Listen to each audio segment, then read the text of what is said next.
বাপ বলিনি ট্রাম্পকে, জানালেন ন্যাটোর সেক্রেটারি জেনারেল। বলতে চেয়েছি ইউরোপের দেশগুলির কাছে আমেরিকা বাবার মতো। ইউরোপের দেশগুলি বড় হলেও রাশিয়ার বিপদের মুখে চাই আমেরিকার নেতৃত্ব।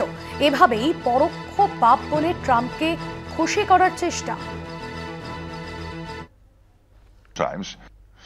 The daddy thing, I didn't call him daddy. What I said is that sometimes in Europe, I hear sometimes countries saying, hey Mark, will the US stay with us? And I said, that sounds a little bit like a small child asking his daddy, hey, are you still staying with the family? So in that sense, I use daddy, not that I was calling President Trump daddy. The US I said, they already have grown up, but I think they realized because of Russia, because of this US demand, which is only fair to equalize the spending, that this had to be done.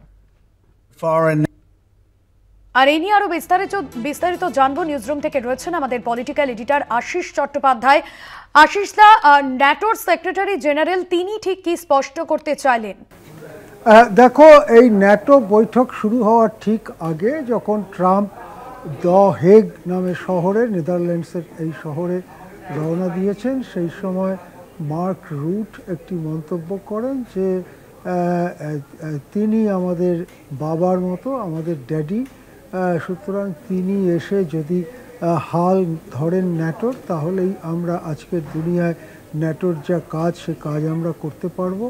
এরপরেই ট্রাম্পকে বাপ বলেছেন, ট্রাম্পকে daddy বলেছেন, এই ধরনের সব কথা সমাজ মাধ্যমে ছড়িয়ে পড়ে এবং যেটা বেশ একটা মজার খোরাক হয়ে যায় অনেকের কাছে।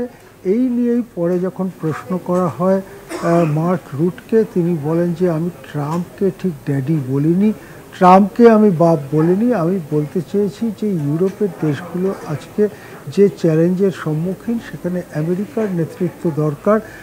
অবশ্যই আমেরিকা সেক্ষেত্রে একটি পরিবারের নেতা হিসেবে খানিকটা ড্যাডির ভূমিকা পালন করতে পারেন, এটাই আমি বলতে চেয়েছি।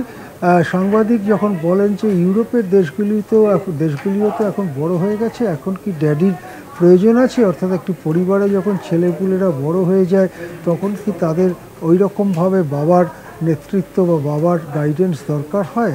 তার উত্তরে মার্ক রুট বলেন যে হ্যাঁ, ইউরোপের দেশগুলো অবশ্যই বড় হয়েছে, প্রাপ্তবয়স্ক হয়েছে, কিন্তু রাশিয়া যে বিপদ, মার্ক রুটের ভাষায় রাশিয়ার বিপদ, যে বিপদ ইউক্রেনের যুদ্ধ এবং নানান দিকে প্রকাশিত হচ্ছে, সেখানে ইউরোপকে নিজের অস্তিত্ব রাখবার জন্য যেমন নিজেদেরও সামরিক খাতে ব্যয় বাড়ানো দরকার, তেমনি আমেরিকার সাহায্য দরকার। কেননা আমেরিকার সহায়তা না হলে ইউরোপ একা এই বিপদ সামলাতে পারবে না। সেই দিক থেকে একটি পরিবারে যেমন বাবার ভূমিকা থাকে, তেমনি ন্যাটোতে আমেরিকার সেই ভূমিকা আছে। অর্থাৎ আমি ট্রাম্পকে বাপ বলিনি, কিন্তু আমেরিকাকে বাপ বলেছি, এইরকম একটি কথাই তিনি বলতে চেয়েছেন। এর মধ্যে দিয়ে অবশ্য ট্রাম্পের প্রতি একটা বার্তাও পাঠানো হয়েছে যে আমেরিকার নেতৃত্বকে আমরা স্বীকার করি, আমেরিকাকে নেতা বলে মেনে নেই এবং আমেরিকার নেতৃত্বেই আমরা রাশিয়ার মোকাবিলা করতে চাই, এই বার্তা পাঠানো হয়েছে। এবং ন্যাটোর অনেকগুলি দেশই আশা করে যে শেষ পর্যন্ত আমেরিকা রাশিয়ার বিরুদ্ধে খুব কঠোর অবস্থান নেবে। যেমন ট্রাম্পের আগের প্রেসিডেন্ট জো বাইডেন রাশিয়ার বিরুদ্ধে খুবই কঠোর অবস্থান নিয়েছিলেন, কিন্তু এখনও পর্যন্ত যে সমস্ত ইঙ্গিত পাওয়া যাচ্ছে তাতে মনে হচ্ছে না ট্রাম্প সেরকম কোনো কঠোর ব্যবস্থা নিয়ে ইউক্রেনে বছরের পর বছর যুদ্ধ চালাতে রাজি হবেন। বরং উল্টো ইঙ্গিত পাওয়া যাচ্ছে, ট্রাম্প বরং পুতিনের সাথে একটা বোঝাপড়ায় আসতে চান এবং ইউক্রেনের যুদ্ধ থেকে আমেরিকা বেরিয়ে যেতে চায়, এই রকমই একটি মনোভাব প্রকাশ পেয়েছে। তা সত্ত্বেও ট্রাম্পকে, যাকে বলে একটু গুড হিউমারে রাখা, ট্রাম্পকে একটু তোয়াজ করে চলবার জন্যই এই ধরনের মন্তব্য করেছেন মার্ক রুট। শেষ পর্যন্ত তাতে চিড়ে ভেজে কিনা, সেদিকেই আমাদের নজর থাকবে। একদমই ধন্যবাদ জানাবো আশিস দা আপনাকে। সরাসরি ছিলেন নিউজরুম থেকে আমাদের পলিটিক্যাল এডিটর আশিস চট্টোপাধ্যায়।